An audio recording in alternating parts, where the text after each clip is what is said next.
तेज बारिश में गोरी कवि उड़ती हुई जा रही थी कि रानू चिड़िया की माँ गोरी कवि को आवाज देती है। कफी, कफी बेटी, जरा इधर आओ, मेरी बात सुनो। गोरी कवि रानू चिड़िया की माँ के पास जाती है। क्या हुआ माँ जी, आपने मुझे बुलाया? क्या तुम मेरी बेटी रानू के जंगल में जा रही हो? हाँ माँ, मैं चिड़िया की पड़ोसन गोरी कवि हूँ। बेटी, मैंने ये देसी घी का हलवा बनाया है अपनी बेटी के लिए। अब ऐसी तेज बारिश में मैं उड़ नहीं पाऊंगी। अगर तुम उसके जंगल में जा रही हो तो ये हलवा लेती जाओ। हलवा देखकर गोरी कवि के मुंह में पानी आ जाता है और वो तुरंत बोलती है, हाँ हाँ जरूर, मैं ले जाऊंगी, आप चिंता ना करें माँ जी। फिर गोरी कवि वो हलवे का डिब्बा पकड़ती है और वहाँ से चली जाती है। ऐसे तेज बारिश में गोरी कवि एक पेड़ के नीचे बैठ जाती है। अगर मैं थोड़ा सा हलवा खा लूं तो चिड़िया को पता नहीं चलेगा, वैसे भी भूख बहुत लगी हुई है। ऐसा कहते हुए गोरी कवि डिब्बा खोलती है और हलवा खाने लगती है। हलवा बहुत स्वादिष्ट था, गोरी कवि खुद को रोक ही नहीं पाती और वो बैठी बैठी सारा हलवा खा जाती है। अरे, ये हलवा तो बहुत स्वादिष्ट था। फिर गोरी कवि खाली डिब्बा वहीं फेंक कर अपने घर की ओर बढ़ जाती है। अगली सुबह हो जाती है। गोरी कवि बैठी हुई थी कि रानू चिड़िया गोरी कवि के पास आती है। गोरी बहन, आप कल तो मेरी माँ वाले जंगल गई हुई थी, क्या मेरी माँ ने आपको कुछ खाने के लिए दिया है? नहीं नहीं चिड़िया, मुझे तो कुछ भी नहीं दिया तुम्हारी माँ ने। अच्छा, मेरी माँ ने मेरे लिए देसी घी का हलवा बनाया था, सोचा कि शायद तुम्हें दे दिया हो। ऐसे ही 2-3 दिन गुजर जाते हैं। एक दिन चिड़िया की माँ अपनी बेटी से मिलने आती है। बेटी, हलवा कैसा था? स्वादिष्ट था ना? मैंने अपने हाथों से देसी घी का हलवा बनाकर भेजा था। माँ, कौन सा हलवा? बेटी, जो मैंने गोरी कवि को दिया था। लेकिन माँ, गोरी ने तो मुझे कोई भी हलवा नहीं दिया। मम्मा, इसका मतलब गोरी आंटी ने वो सारा हलवा खुद खा लिया होगा। अच्छा गुड़िया बेटी, तुम तैयार हो जाओ, इस बार हम दोनों मिलकर उस गोरी कवि को सबक सिखाएंगे।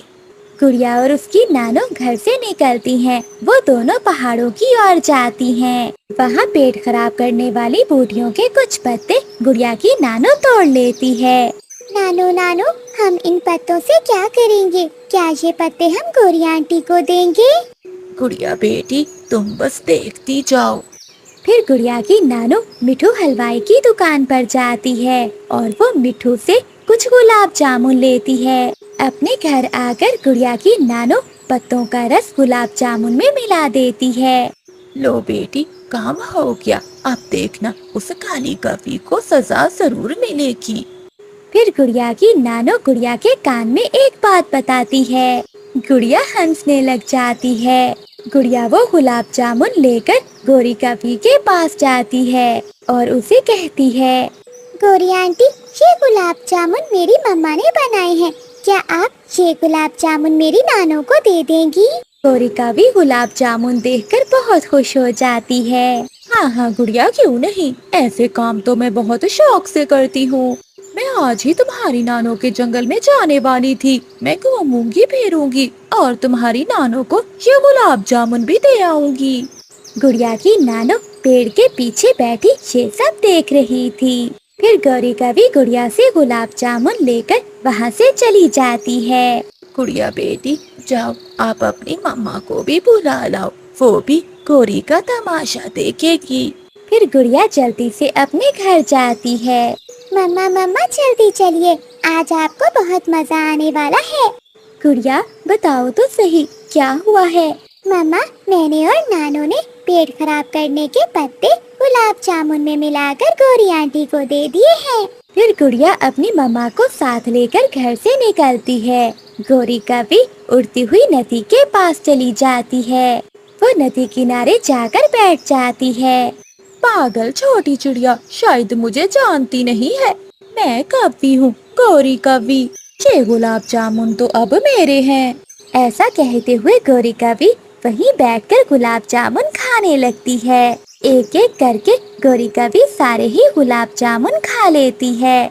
थोड़ी ही देर में गोरी के पेट में गुड़गुड़ शुरू हो जाती है। मर गई, हाय मैं मर गई। मेरा पेट, मेरे पेट में बहुत दर्द हो रहा है। तभी गुड़िया की मम्मा और नानो वहाँ आ जाती हैं। काली कव्वी, देसी घी का हलवा खाकर तुम्हारे पेट में दर्द नहीं हुआ था?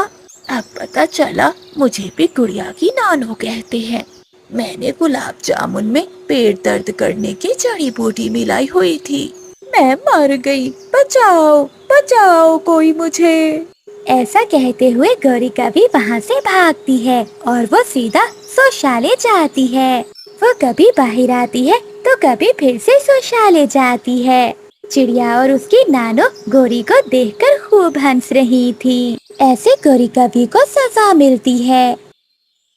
लूसी कबूतरी की माँ का फोन आता है।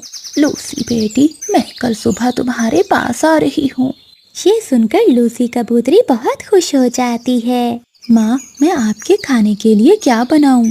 बेटी, मुझे गाजर की खीर बहुत पसंद है। तुम मेरे लिए गाजर की खीर बना लेना। फोन बंद हो जाता है। लूसी कबूतरी घर से भागी भागी नदी पर अपने पति कबूतर के पास जाती है। कबूतर जी, आप जल्दी से जाएं और किसान के खेत से कुछ गाजर ले आएं। कल मेरी माँ आ रही है और मुझे अपनी माँ के लिए मीठी खीर बनानी है। लूसी, माँ के बहाने मुझे भी गाजर की खीर खाने को मिलेगी। मेरा भी कई दिनों से मन कर रहा था गाजर की खीर खाने को। फिर कबूतर वहाँ से किसान के खेत की ओर गाजर लेने चला जाता है और लूसी कबूतरी शक्कर और दूध लेने चली जाती है। मिठू भैया, ये लो 100 रुपए, मुझे दूध दे दो और साथ में शक्कर भी। गौरी कभी जो वहाँ पर बैठी हुई